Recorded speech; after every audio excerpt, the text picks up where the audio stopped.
విచిత్రాల నిధి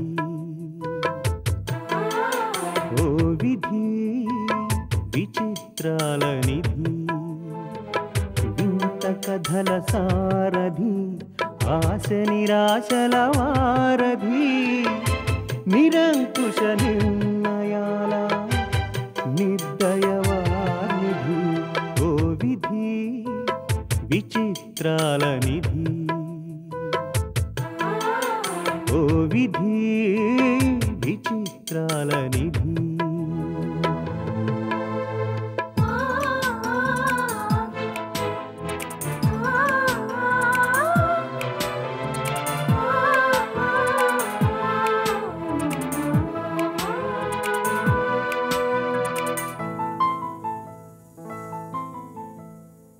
అన్నీ ఉన్నాయనిపిస్తూనే అందకుండా చూస్తావు సంపదలెన్నో ఇచ్చి సంతోషం మాత్రం దాచేస్తావు కోరికలని ఉరి తీయాలని నీకెంతో ఉబలాటం ప్రాణాలతో చెలగాటం నీకు చేతివాటం ఓ విధి విచిత్రాల నిధి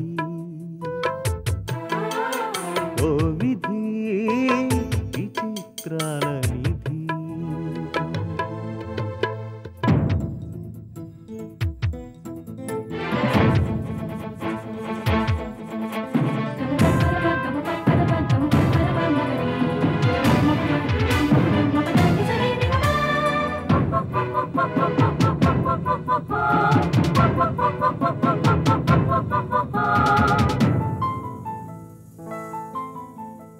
ఊహలు తలకిందులు చేసి ఉనికిని చాటుకుంటావు ఊహించని మలుపులతో ఉసురు పోసుకుంటావు మనసు మమతలపై నీకు అనాదిగా కక్ష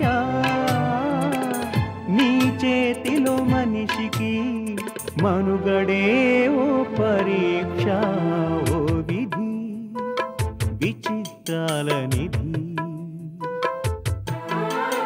ఓ విధి విచిత్రాల నిధి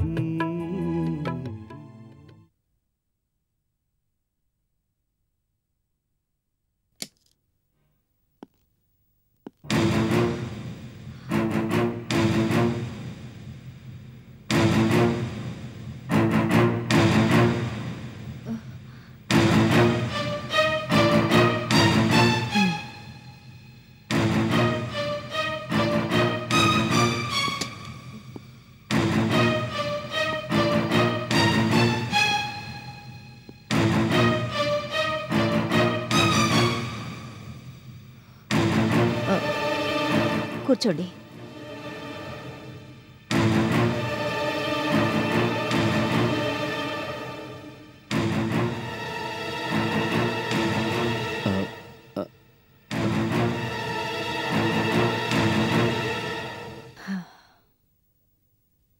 చెప్పండి మిస్టర్ మదన్.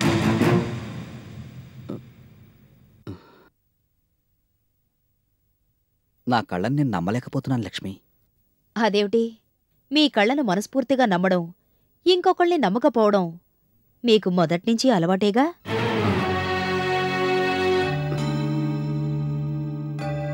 ఏమిటిలా వచ్చారు? ఆ లక్ష్మి ఈ లక్ష్మీదేవి ఒకటా కాదా అని కన్ఫర్మ్ చేసుకోవడానికి వచ్చారా? ఆ లక్ష్మి ఈ లక్ష్మీదేవి ఒకటేనని తెలిసాకే నేను చూద్దామని వచ్చాను లక్ష్మి. ఎందుకట పాపం చూడ్డం? ఏ గంగలోనో దూకి చావమని ఆజ్ఞాపించాక కూడా ఇంకా చావలేదేంటా అని అడగడానికొచ్చారా? కులటలు పతితలు కార్పొరేట్ రంగంలో అడుగుపెట్టడం మంచిది కదని చెప్పడానికొచ్చారా? అవన్నీ ఇప్పుడు గుర్తు చేసుకోవడం ఎందుకు లక్ష్మి? మీరొచ్చిన పనేమిటో చెప్పండి. నేను చూడాలనొచ్చాను, చూస్తున్నాను. కాసేపు నన్ను ఇలాగే చూడని. మీ బిజినెస్ ఎలా ఉంది? అవును, మీ కంపెనీ షేర్ వాల్యూలో అన్ని ఫ్లక్చువేషన్స్ ఏమిటి? అయినా షేర్ వాల్యూ పెంచుకోవడానికి చూస్తారు తప్ప తగ్గించుకోవడానికి ప్రయత్నిస్తారా? ఇప్పుడు నేను బిజినెస్ పని మీద రాలేదు, ఒట్టి మదన్గా వచ్చాను. మదనా? ఏ మదనండి? అప్పట్లో లేడీస్ వెయిటింగ్ రూమ్లో అటెండర్ లక్ష్మిని ప్రేమించిన మదన్గా వచ్చారా, లేక రోజీ అనే వన్నెల వ్యసనకర్రకు భర్తయిన మదన్గా వచ్చారా? లక్ష్మిని అభిమానించిన మదన్గా వచ్చాను.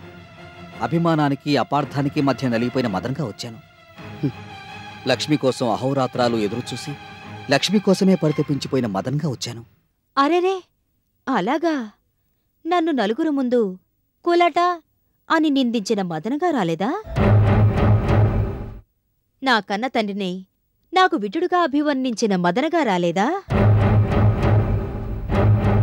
మీకు బంగార పతకం రావాలని మీ మెళ్ళో వేసిన దండను తెంపి నా మొహాన విసిరికొట్టిన మదనగా రాలేదా? మీరు నన్ను అపార్థం చేసుకుంటున్నారు బాబూ. ఒక్కసారి నాతో రెండని బతిమాలినా నా మొహం మీదే తలుపులు వేయించిన మదనగా రాలేదా?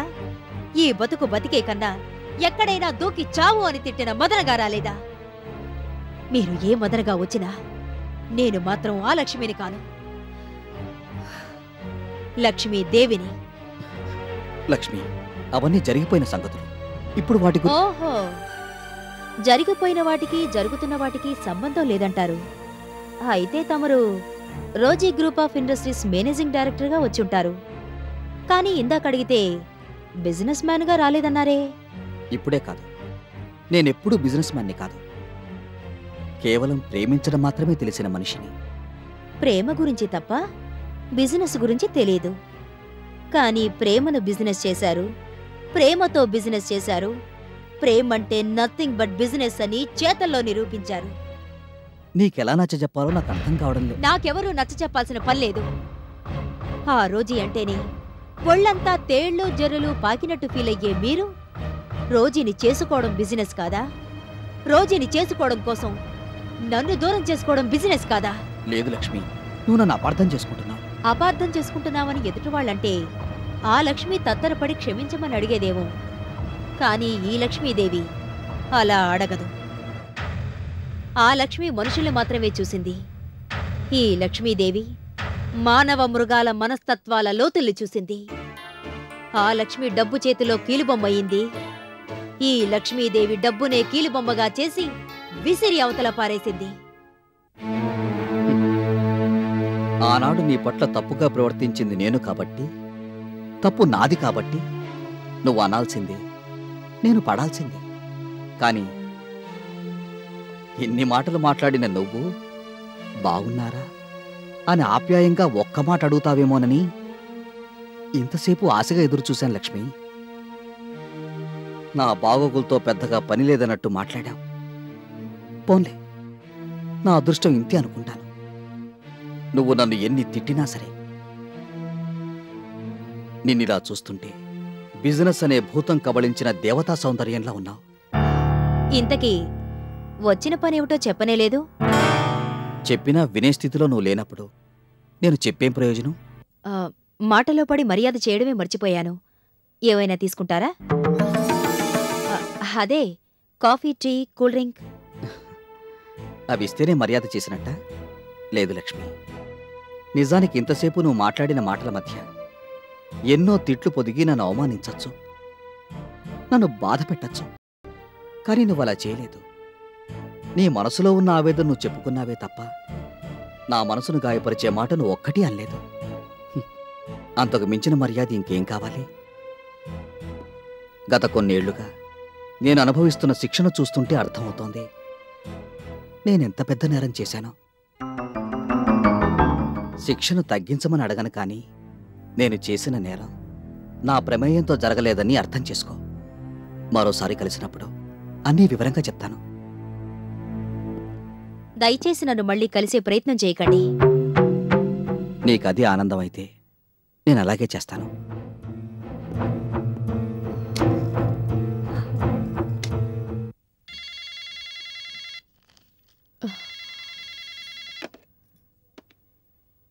ఎస్, ఈ టైంలో వచ్చాడా?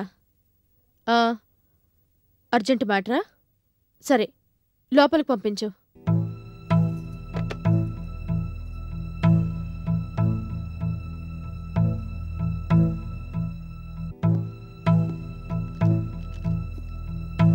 నమస్కారం మేడం. మ్మ్. ఏమిటి ఈ టైంలో వచ్చావు? పరిస్థితులు వచ్చేటట్టు చేశాయి మేడం. అవును మేడం, ఎండి గారు ఆఫీసులో ఉన్నారా? ఆఫీస్లో ఉండకుండా ఎక్కడికి వెళ్తారు? ఆయన గారు మా ఎండి గారి ఛాంబర్లో ఉన్నారు మేడం. వాట్? అవును మేడం, కావాలంటే ఎంక్వైరీ చేయండి. ఎండి గారు ఏం చేస్తున్నారు? బయటికి వెళ్ళారా? ఎప్పుడు? ఐసి. ఎక్కడికి వెళ్తుంది ఏమన్నా చెప్పారా? లేదా? వారు రాగానే నాకు ఇన్ఫార్మ్ చేయి. ఎండి గారు లక్ష్మీదేవి గారి ఛాంబర్ బయట చాలాసేపు వెయిట్ చేశారు మేడం. ఐసి. చాలాసేపటికి లక్ష్మీదేవి గారు వారిని లోపలికి పిలిచారు. ఏం మాట్లాడుకున్నారు? అది తెలియదండి. వాళ్ళకం చూస్తే మాత్రం చాలా సీరియస్గా మాట్లాడుకున్నట్టు అనిపించింది. సరే, నువ్వు ఇక్కడికి రావడం ఎవరైనా చూసారా? లేదు మేడం. ఈ విషయం బయట నుంచి ఫోన్ చేస్తే సరిపోయి ఉండేది. లోగడ మిమ్మల్ని ఓ సాయం అడిగాను కదండి, పనిలో పని అదోసారి గుర్తు చేసి వెళదామని. సరే, నువ్వు ఒకసారి వెళ్ళి కృష్ణప్రసాద్ గారిని కలు. నేను ఫోన్ చేసి చెప్తాను. Thank you madam. వస్తాను మేడం.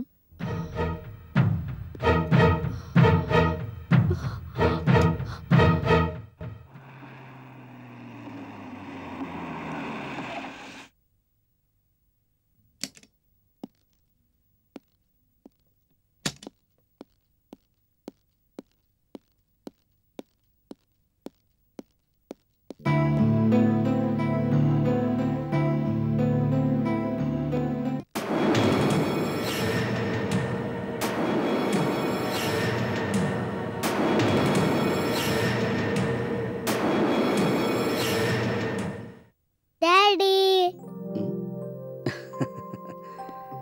ఆగు మదన్, కాళ్ళు కడుక్కునరా. దేనికి?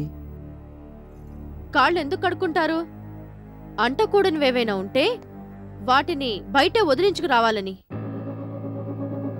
అర్థం కాలేదా? ఉహు. ఇప్పుడు నువ్వు బయట తిరిగొస్తున్నావు కదా, నేనా? కాకపోతే నేనా? మనం తిరిగే చోట్లు కొన్ని బాగుండొచ్చు, బాగుండకపోవచ్చు. అసహ్యకరంగా ఉండొచ్చు, ఎదుటి వాళ్లకు అభ్యంతరకరంగా ఉండొచ్చు. గాలి ఉండొచ్చు, ధూళి ఉండొచ్చు, క్షుద్రశక్తులు ఉండొచ్చు, దరిద్ర పీనుగుల దిక్కుమాలిన మాయలు ఉండొచ్చు. రోజీ, ఏమిటిది? అదే, ఎక్కడెక్కడో తిరుగుతూ ఉంటావు, ఎవరెవరినో తాకుతూ ఉంటావు.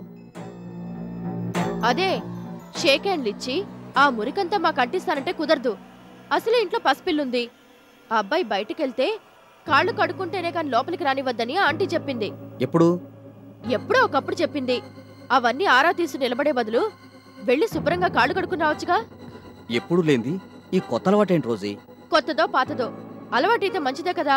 నన్ను ఎత్తుకోవా daddy? Come on baby, come come. Bhargavi, చిన్నపిల్లని అలా భయపెడతావని రోజీ? పెద్దవాళ్ళు భయం భక్తి లేకుండా తిరిగొస్తుంటే కనీసం చిన్నవాళ్ళనైనా అదుపులో పెట్టద్దా? ఏమిటి రోజీ, ఏమిటి చాదస్తం? చదువుకున్న దానివి, ఎవరైనా ఇలాంటి చాదస్తాలకు పోతే ఎద్దేవా చేసేదానివి, నువ్వే ఇలా మొండిపట్టు పట్టడం ఏమీ బాగాలేదు. నేను బయట ఎక్కడో తిరిగి రావడం లేదు. ఇంతసేపు ఆఫీస్లోనే ఉన్నావా? ఆఫీస్లో అంటే మరి ఆఫీస్లో లేననుకో, బయటికి వెళ్ళాను కాస్త పనుండి. మరి బయటికి వెళ్ళలేదన్నావు. మధ్యాహ్నం అనుకో ఆఫీస్ నుంచి వెళ్ళావు, అవునా? అవును. ఎక్కడికి వెళ్ళావని గాని, ఎవరిని కలిసి వస్తున్నావని గాని, ఏం చేసి వస్తున్నావని గాని అవన్నీ నీతో చెప్పి తీరాలా? అవేవి నేను అడగలేదంటున్నాను. అడిగి తెలుసుకోవాల్సినంత గొప్ప విషయాలేం లేవు. ఉన్నాయో లేవో నాకెందుకు? అబ్బా, ఊరికే విసిగించక రోజీ. పాపం భార్గవి చూడు ఎలా చూస్తుందో. రామా భార్గవి, రా. భార్గవి, డాడీని కాళ్ళు కడుకుని రమ్మని చెప్పు. కాళ్ళు కడుక్కో డాడీ. అలాగేనమ్మా, నువ్వు చెప్పిన తర్వాత నీ మాట కాదంటానా?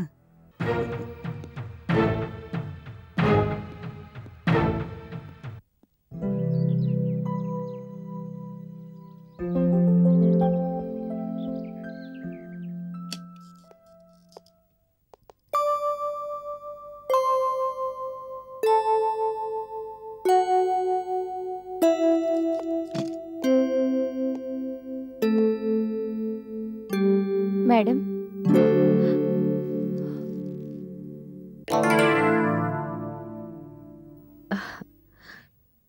నువ్వింకా ఇంటికెళ్ళలేదా మాలతి? మీరు వెళ్లకుండా నేనెప్పుడైనా వెళ్ళానా మేడం? కూర్చో.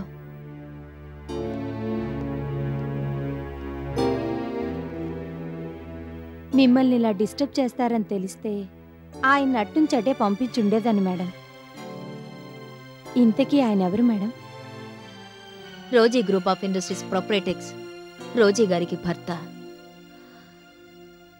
లక్ష్మి అనే ఓ దౌర్భాగ్యురాలికి పగిలిన అద్దంలో చందమామ. ఎప్పటినుంచో మనసులో ఉన్న సందేహానికి సమాధానం ఇప్పుడు దొరికింది మేడం. మీరు ప్రేమించి ప్రేమలో దెబ్బతిన్నవారు కనుకనే మనసు విలువ, మనుషుల విలువ ఇంత బాగా తెలుసుకున్నారు. మానిపోయిందనుకున్న గాయాన్ని మళ్ళీ కదిలించారాయన. బాధపడకండి మేడం. బాధ బాధ కలిగితే నవ్వుకోవడం అలవాటైపోయింది మాలతి. ఇలాంటి విషయాల్లో ఎంత పెద్ద బాధ కలిగినా బాధపడేంత టైమూ లేదు, బాధకు అవకాశమూ లేదు. పద పోదాం.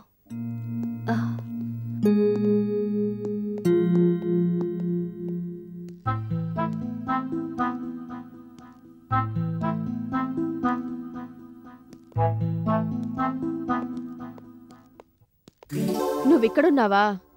ఇక్కడుండక ఇంకెక్కడుంటాను? ఈ మధ్య నువ్వు బయట ఎక్కువగా ఉంటున్నావు కదా. అదే నువ్వు బయటగాని కూర్చున్నావేమోనని గార్డెన్లోకి వెళ్ళింది గౌరీ. చాలా టైం అయిపోయింది, భోంచేద్దాం పదా. నాకు ఆకలిగా లేదు. ఆకలిగా లేదా, లేక ఆకలి తీరాకింటికొచ్చావా? అదే బయట చిరుతిళ్ళు గాని తినొచ్చావా అని. ఏం తిన్నావు? బయట చిరుతిళ్ళు తినడం నాకు అలవాట్లేదు. అలవాట్లదే ఉంది మదన్. మనం కనుక వీక్గా ఉన్నావంటే అరక్షణంలో మన మీద స్వారీ చేస్తాయి అలవాట్లు. మనం బలంగా ఉంటే మంచి అలవాట్లు స్వారీ చేస్తాయి. నువ్వు ఊహించినట్టు నేనేం బయట తినరాలేదు. నాకేంటో ఈరోజు ఆకలిగా లేదు, అంతే. రోజు ఉండే ఆకలి ఈ రోజు ఎందుకు లేదు? లేదంతే. లేదంటే వదిలేస్తాననుకున్నావేంటి? పద పద. రోజీ ప్లీజ్ నన్ను బలవంతం చేయొద్దు. మదన్, ఏమిటిది చిన్నపిల్లల్లాగా? మనం భోంచేస్తేనే కానీ పనివాళ్ళు భోంచేయరు. వాళ్ళ కోసం లేని ఆకలి కొని తెచ్చుకోమంటావా నన్ను? పని మనుషులంటే నీకెక్కడలేని జాలి, అభిమానం కదా. అదే వాళ్ళు ఎక్కువ కష్టపడతారని, సిన్సియర్గా పనిచేస్తారని ఎప్పుడు అంటుంటావు కదా. ఇవాటికి వాళ్ళకి ఏదో ఒకటి చెప్పి నువ్వు భోంచేయి. మదన్, నీకేమైంది అసలు? నాకేమీ కాలేదు రోజీ, నీకేదో అయింది. ఈ మధ్య ప్రతి చిన్న విషయాన్ని పెద్ద ఇష్యూ చేస్తున్నావు. భోంచేయమన్నావు, ఆకలిగా లేదు అన్నాను, అంతటితో వదిలే. భోజనం చేయనంటావు. ఇందాక నుంచి చెప్పేది అదే తెలుగులో. నేను తెలుగులోనే చెప్తున్నాను. నాకు ఆకలిగా లేదు, నేను భోంచేయను. ఏ రోజీ, గౌరీ, అయ్యగారు భోంచేయరట, నేను భోంచేయను.